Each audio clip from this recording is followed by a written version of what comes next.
Welcome to first career growth. आप सभी को फर्स्ट कैरियर ग्रोथ चैनल में स्वागत है। आज का जो टॉपिक है 8 रूल्स ऑफ एसपीसी। हम जानेंगे एसपीसी में 8 रूल ऐसा क्या है जिसको आप फॉलो करते हुए एक कोई भी ग्राफ को आप एनालाइज करते हुए कुछ एक्शन पॉइंट भी सजेस्ट कर सकते हैं। सो this is all about me. So let's begin. आप किसी भी ग्राफ को देखिए एसपीसी में, उसमें आपको पता है एक एक्स बार या मीन का एक लाइन होता है और अपर मीन लाइन के ऊपर 1 सिग्मा लिमिट हम जाएंगे या लोअर 1 सिग्मा लिमिट हम जाएंगे तो उसको हम बोलते हैं कि जोन सी। ये होता है आपका जोन सी, जो कि 1 सिग्मा प्लस और -1 सिग्मा आप जो एक्स बार का नीचे जाएंगे तो ये जो टोटल एरिया को हम बोलते हैं, चाहे अपर वाला एरिया हो या नीचे वाला एरिया हो 1 सिग्मा लिमिट में, तो हम उसको बोलते हैं जोन सी। तो ये बात करता है आपका जो कि वेरी क्लोजेस्ट रहता है कि आपका एक्स बार और मीन को होता है। और नेक्स्ट हम देखेंगे कि जैसे हम 2 सिग्मा लिमिट हम प्लस में जाएंगे या 2 सिग्मा माइनस में जाएंगे एक्स बार मीन से, तो दिस एरिया को हम बोलते हैं जोन बी। और ये थोड़ा सा अवे रहता है। और नेक्स्ट हम देखेंगे जो हमारा 3 सिग्मा लिमिट प्लस और 3 सिग्मा लिमिट माइनस होता है कि फ्रॉम योर एक्स बार और मीन, उसको हम बोलते हैं जोन ए एरिया। तो इसको हम बोलते हैं जोन ए। और इसमें जो जोन ए का जो आउटर लिमिट होता है उसको प्लस लिमिट में हम बोलते हैं अपर कंट्रोल लिमिट, और जो नीचे रहता है एक्स बार मीन का जो लोअर में रहता है उसको बोलते हैं हम लोअर कंट्रोल लिमिट।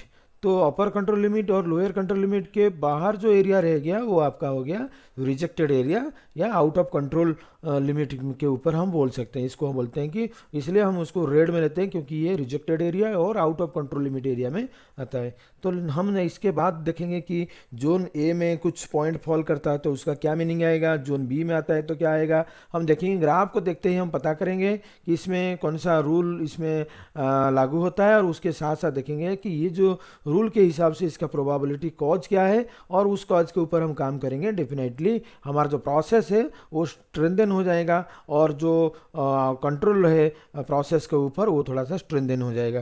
तो नेक्स्ट को हम देखते हैं कि क्या क्या 8 रूल्स है। पहला रूल क्या है, दूसरा क्या है, तीसरा क्या है और 8वां क्या है, इसके ऊपर हम थोड़ा सा बात करेंगे नेक्स्ट स्लाइड में। तो पहला रूल हो गया आपका कि बियॉन्ड द लिमिट, इसको हम बोलते हैं इफ 1 और more points beyond the control limit. कोई एक भी पॉइंट पूरा प्रोसेस चार्ट में कोई एक भी पॉइंट आपका बियॉन्ड कंट्रोल लिमिट, हमने जो बात करता है रिजेक्टेड एरिया में फॉल कर रहा है, तो उसको हम बोलते हैं beyond limit, rule number 1। Next हम देखेंगे कि रूल नंबर 2 क्या बताता है कि जो बात करता है कि आपका जोन ए, रूल नेम उसका है जोन ए। जोन ए में क्या बताता है कि 2 out of 3 consecutive points in zone A और बियॉन्ड। ये बात करता है कि 2-3 पॉइंट से किसी 2 पॉइंट आपका जोन ए या उसके बियॉन्ड में फॉल कर रहा है तो उसको हम बोलते हैं जोन ए रूल। जो थर्ड रूल क्या बोलता है, जोन बी है, उसको बोलता है कि 4 out of 5 consecutive points in zone B और बियॉन्ड। आपका लगातार 5 पॉइंट से 4 पॉइंट आपका जोन बी में या जोन बी के ऊपर फॉल कर रहा है तो उसको हम बोलते हैं जोन बी रूल्स।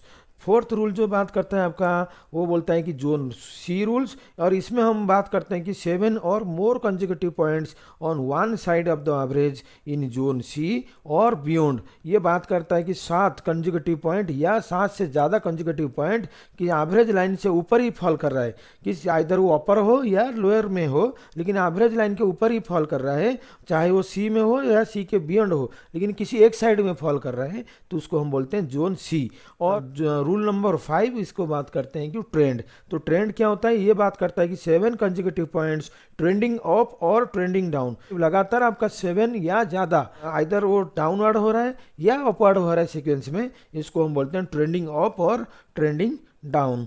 नेक्स्ट जो रूल नंबर 6 क्या बात करता है वो बात करता है आपका मिक्सचर। नेक्स्ट हम देखेंगे रूल नंबर 6, इसको हम बात करते हैं मिक्सचर के ऊपर। ये बात करता है आपका 8 consecutive points with no points in zone C. आपका 8 कंजिक्यूटिव पॉइंट आइदर बी या सी में रह रहा है, लेकिन किसी एक भी पॉइंट आपका जोन सी में फॉल नहीं कर रहा है, 8 पॉइंट, तो इसको हम बोलते हैं मिक्सचर।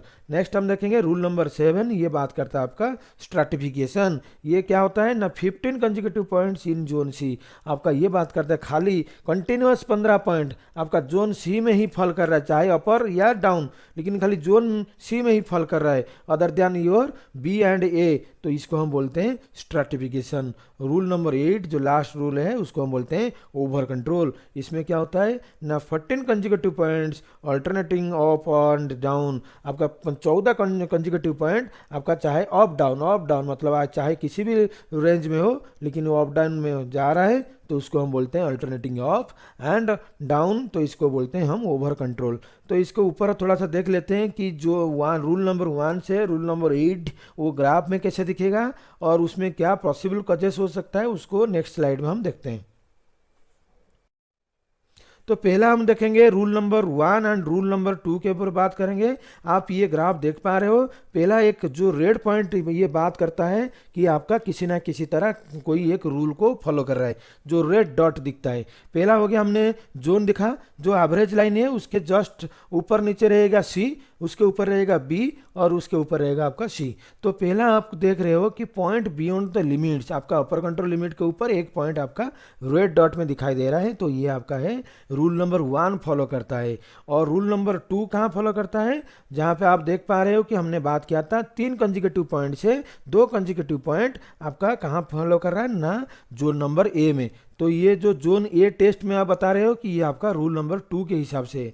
रूल नंबर 3 क्या है, जहाँ पे हमने बात किया था 5 कंजिक्यूटिव पॉइंट से 4 कंजिक्यूटिव पॉइंट आपका बी या बियॉन्ड रहता है, जैसे कि हम देख रहे हैं जोन बी टेस्ट में, इसमें आपका टोटल 5 पॉइंट है सर्कल के अंदर कंटिन्यूस पॉइंट और उसमें से 4 पॉइंट आपका जोन बी में है, तो इसको हम बोलते हैं जोन बी टेस्ट और ये आपका रूल नंबर 3 फॉलो करता है।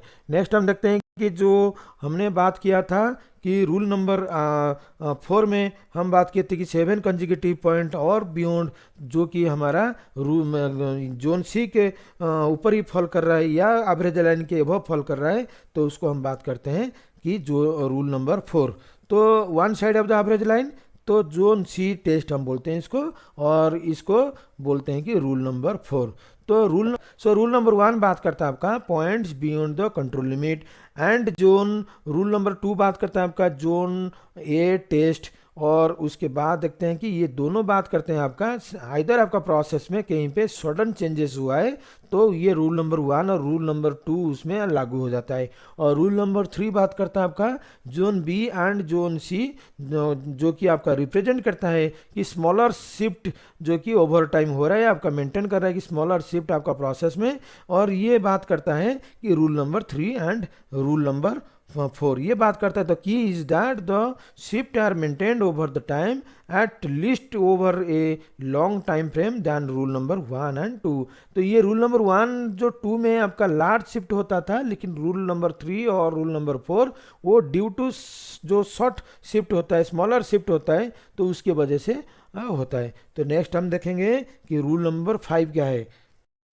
रूल नंबर 5 में आप देख सकते हो जैसे कि ये 2 सर्कल जो दिखाई दे रहा है, ये बात कर रहा है कि आपका trending up and trending down. तो जैसे कि आप देख पा रहे हो 7 consecutive points are trending up, उसके बाद फिर से एक पॉइंट छोड़ के फिर ये 7 कंजिक्यूटिव पॉइंट्स ट्रेंडिंग डाउन। तो ये बात करता है ट्रेंडिंग अप एंड डाउन, जो कि हमारा रूल नंबर 5 है। और जो रूल नंबर 6 ये बात करता है आपका कि 8 consecutive points with no points in zone C. आप देख पा रहे हो इसमें कि 8 पॉइंट ऐसा है जो कि जोन बी में ही फॉल कर रहा है, तो उसमें एक भी पॉइंट आपका फॉल नहीं कर रहा है जोन सी के रेंज, और इसको हम बोलते हैं कि रूल नंबर 6। तो उसमें क्या क्या देखना पड़ता है, जैसे कि रूल नंबर 5 बताता है आपका trending up and down, that means represents a process that is trending in one direction. For example ये होता है किस लिए होता है ना, आपका हो सकता है कि टूल वेयरिंग हो या टूलिंग कहीं पे वेयर एंड टेयर हो गया है, तो ये ट्रेंडिंग अप एंड डाउन का ट्रेंड आपको मिल सकता है।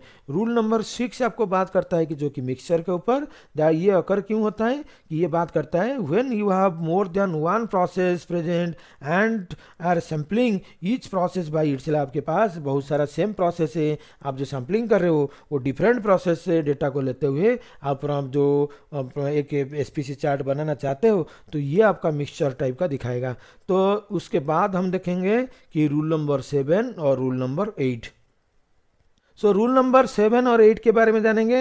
रूल नंबर 7 जो कि बात करता है आपका स्ट्रैटिफिकेशन में, और रूल नंबर 8 आपका बात करता है ओवर कंट्रोल में। तो स्ट्रैटिफिकेशन क्या बात करता है, आप ग्राफ से जो देख सकते हो स्ट्रैटिफिकेशन के नीचे, तो इसमें बात कर रहा है आपका 15 consecutive points in zone C. आप कंटिन्यूअस 15 पॉइंट ले रहे हो और उसमें आप देख रहे हो कि एक भी पॉइंट आपका जोन सी के बाहर फॉल नहीं कर रहा है, भी पॉइंट जोन सी के अंदर ही फॉल कर रहा है, तो उसको हम बोलते हैं स्ट्रैटिफिकेशन। और जो ओवर कंट्रोल है इसमें हम देख रहे हैं 14 consecutive points alternating up and down. आप 14 कंटिन्यूस पॉइंट लेते हो तो वो देखते हो कि वो कंटिन्यूस आपका चाहे वो किसी भी जोन में हो, लेकिन ये continuously up down up down up down हो रहा है, तो इसको हम बोलते हैं कि ओवर कंट्रोल। तो इसमें क्या क्या किस वजह से होता है, रूल नंबर 7 हो गया स्ट्रैटिफिकेशन, रूल नंबर 8 हो गया आपका ओवर कंट्रोल। तो पहला हम स्ट्रैटिफिकेशन देखते हैं। स्ट्रैटिफिकेशन ये बात करता है, it occurs when you have multiple process but you are including all the processes in a subgroup, they can lead to the data hugging the average all the points in zone C with no points beyond C। आपका जो सब group है वो different process से आप multiple process आप लिए हो और ये हगिंग के ऊपर बात करता है, और इसमें कोई भी पॉइंट आपका जोन सी के बाहर नहीं फॉल होता है। तो नेक्स्ट हम देखेंगे कि जो रूल नंबर 8 क्या बात करता है, ये बात करता है due to over adjustment and this is often called tempering with the process. आपका जो ऑपरेटर है वो जानबूझ के इसको टेम्परिंग किया है प्रोसेस में, तो सो दैट इसको हम बोलते हैं कि over control. That means adjusting a process that is in statistical control increases the process variation. Process जो है ऑलरेडी स्टैटिस्टिकली कंट्रोल है, लेकिन आप उसको और कंट्रोल करना चाहते हैं तो उसमें टेम्परिंग करते हो, तो इसको हम बोलते हैं ओवर कंट्रोल, या हम उसको बोलते हैं रूल नंबर 8 में हम बात करते हैं इसको। और for example an operator is trying to hit a certain value, if the result is above that value the operator makes an adjustment to lower the value, and if the result is below that value the operator make an adjustment to raise the value. So this results in a short tooth pattern. आपने hacksaw blade देखा रहेगा, तो उसमें जो teeth होता है वो एक टीथ ऊपर रहता है तो नीचे दूसरा थोड़ा सा डाउन होके फिर ऊपर आता है एक टीथ, तो इसमें होता है क्या, शॉर्ट टूथ पैटर्न होता है। नेक्स्ट हम देखेंगे कि रूल नंबर 1 से लेकर रूल नंबर 8 में इसमें आपका जो क्या क्या पैटर्न है, और इसमें जो हम कैसे बात करेंगे किसको ओवर कंट्रोल, कौन सा आपका लार्ज शिफ्ट कौन सा आपका स्मॉल शिफ्ट के ऊपर बात करता है, उसको एक कंक्लूजन में ले लेते हैं। जैसे कि ये आपका कंक्लूजन हो गया कि पैटर्न डिस्क्रिप्शन विथ रूल्स, मतलब आपका हो गया किस पैटर्न में आप कौन सा रूल अप्लाई कर रहे हो या कौन सा रूल के हिसाब से कौन सा पैटर्न डेवलप होता है, उसमें हम देख लेते हैं। Large shift from the average, इसका मतलब है रूल नंबर 1 एंड 2 उधर काम कर रहा है, और आपका small shift from the average, इसका मतलब है आपका rule number 3 and rule number 4 उधर अप्लाई हो रहा है। जहाँ पे आपको ट्रेंड दिखता है चाहे वो अप एंड डाउन ट्रेंड, उसमें हमारा रूल नंबर 5 यूज होता है, और जहाँ पे मिक्सचर रहता है जहाँ पे हमारा रूल नंबर 6 यूज होता है। स्ट्रैटिफिकेशन के लिए आपका रूल नंबर 7, और ओवर कंट्रोल के लिए हम यूज करते हैं रूल नंबर 8। तो इसके बाद हम देखेंगे कि रूल नंबर 1, 2 जो पैटर्न आप जो देखते हैं तो लार्ज शिफ्ट है, उसके लिए क्या क्या पॉसिबल काजेस है। तो रूल नंबर 1, 2 में क्या पॉसिबल काजेस हो सकता है, रूल नंबर 3, 4 जो कि स्मॉल शिफ्ट के लिए क्या पॉसिबल काजेस होता है, सही देखेंगे। Trend, mixer, stratification, over control, ये जो पैटर्न है ये इसका पॉसिबल काजेस क्या क्या है, इसको थोड़ा सा देख लेते हैं। इन्हें मैन्युफैक्चरिंग इंडस्ट्री ओनली आप, लेकिन आज हम कवर करेंगे मैन्युफैक्चरिंग इंडस्ट्री में आप काम कर रहे हो तो इस जो पैटर्न है उसका क्या क्या पॉसिबल काजेस है उसको आप ध्यान से देखिए। तो पहला जो रूल नंबर 1 एंड 2 वो बात करता है कि आपका large shift from the average, ये तो हमने पहले देख लिया है, लेकिन इसमें जो पॉसिबल काजेस होता है वो होता है आइदर ये लार्ज शिफ्ट क्यों होता है, क्योंकि आपका हो सकता है न्यू पर्सन, कोई एक नया पर्सन आके काम कर रहा है या ट्रेनी आपका काम कर रहा है, और जो रॉन्ग सेटअप के ऊपर आप काम कर रहे हो, रॉन्ग सेटअप आपका गलत हो गया, या आपका मेजरमेंट में कहीं पे एरर हुआ है, या प्रोसेस स्टेप कहीं पे आपने स्किप किए हो, या आपका प्रोसेस स्टेप कहीं पे कंप्लीट नहीं हुआ है, या आपका पावर फेलियर हो गया, नहीं तो आपका इक्विपमेंट जो है सडन ब्रेकडाउन हो गया, और उसी टाइम पे आप कुछ डेटा लेते हुए प्लॉट करते हो, उससे जो आता है इससे पता चल रहा है कि वो लार्ज शिफ्ट का आपका बताता है, जो कि स्पेशल कॉज का बात करता है। नेक्स्ट हम देखेंगे rule number 3 and rule number 4 में ये होता है आपका small shift from the average, और ये किस वजह से हो सकता है, जैसे कि आपका रॉ मटेरियल में चेंज हो गया, जैसे कि सप्लायर चेंज हो गए, या आपका जो सेम रॉ मटेरियल है लेकिन वो डिफरेंट आप लोकेशन से लिए हो तो उसका हिसाब से आपका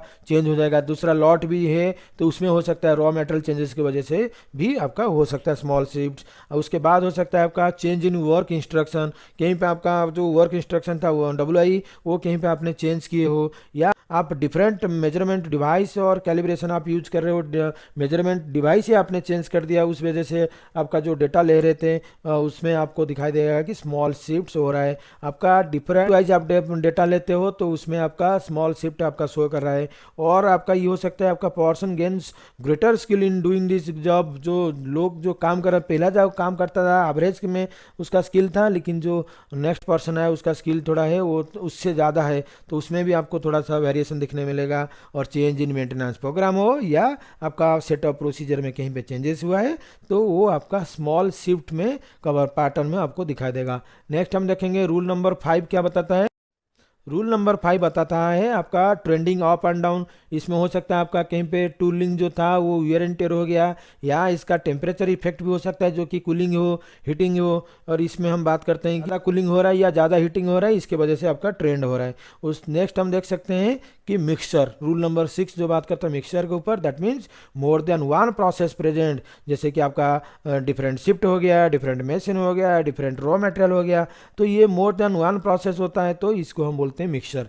और रूल नंबर 7 जो है वो बात करता है स्ट्रैटिफिकेशन। स्ट्रैटिफिकेशन कहाँ आता है, जैसे कि आपका more than one process present, जैसे कि आपका शिफ्ट मशीन रॉ मटेरियल्स, ये बात करता है। और रूल नंबर 6 और 7 दोनों सेम होता है, लेकिन रूल नंबर 7 जो होता है उसमें थोड़ा सा ज़्यादा आपको दिखाई देता है। रूल नंबर 8 जो है वो बात करता है आपका ओवर कंट्रोल, जो कि हगिंग बोलते हैं, जिसको हम बोलते हैं शॉर्ट टूथ पैटर्न। और इसमें ओवर कंट्रोल आपका ऑपरेटर जानबूझ के करता है, इधर उसका एक टारगेट अचीव करने के लिए, इसको बोलते हैं टेम्परिंग बाय द ऑपरेटर। या अल्टरनेटिंग रॉ मटेरियल आपका हो रहा है, अल्टरनेटिंग मटेरियल आप इस मटेरियल लिए फिर दूसरा मटेरियल लिए फिर दोबारा सेम मटेरियल लिए, तो अल्टरनेटिंग रॉ मटेरियल पैटर्न आता है। तो आपका ये रूल नंबर 8 उधर अप्लाई होता है, जो कि आपको बात करता है ओवर कंट्रोल के जैसा आपको दिखाई देगा। तो this is all about how to interpret ये SPC chart. So this is all about SPC rules. तो इसको हम फॉलो करेंगे डेफिनेटली। हमारा जो प्रोसेस में जो SPC चार्ट हम डेवलप करते हैं उससे हम इंटरप्रेट कर सकते हैं क्या इसका रिजल्ट क्या है, और हम कुछ जो प्रोसेस ओनर को बता सकते हैं कि इसमें क्या क्या पॉसिबल कजेस हुआ है, चाहे आपका डेटा लेने के टाइम पे हो या आपका मशीन और कहीं पे कुछ रॉ मटेरियल चेंजेस हो रहा है, आप देखते ही पता चल जाएगा और उस बेसिस में आप उसको कंट्रोल कर सकते हैं। So thank you.